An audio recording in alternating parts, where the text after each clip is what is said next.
10 days of mourning for the Queen of England, which only brings more to the fore one's memory of 9/11, which instinctively I understood and many of us understood to have been so insufficient in the national response.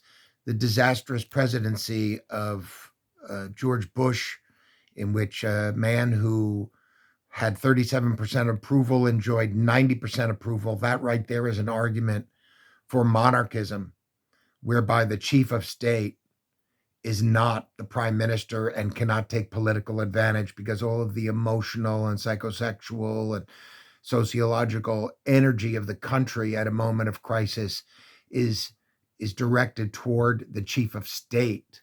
So let that be a neutral president or an elected celebrity, or let it be a monarch, perhaps a humbler monarch, but certainly not the prime minister, because as we saw in Spain after the attacks at Atocha, the prime minister was punished for attempting to take advantage. But in the United States, the president was also the chief of state and he took full advantage, and it was a disaster.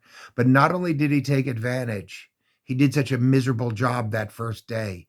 In the first address he made, he talked about response and act of war, and we already heard the war drums beating. But instead, what should have happened on 9/11, which was a Tuesday morning, the first thing the president should have done would be to say that we were going to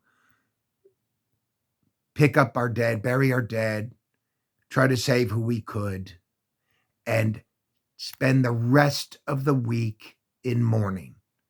That there would be 5 days of national mourning until Sunday, when there would be a memorial service, to allow the country to absorb the force of the tragedy and the shock and the insult to the pride of the country.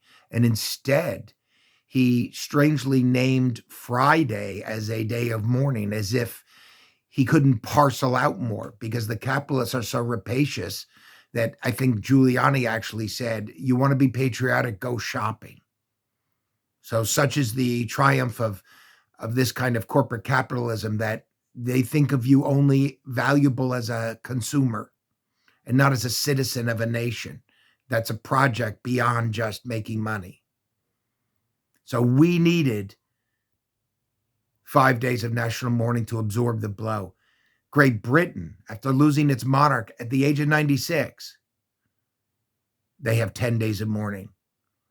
So I'm not a monarchist, but I would say they have their priorities right to a certain extent, even though they obviously go overboard with it.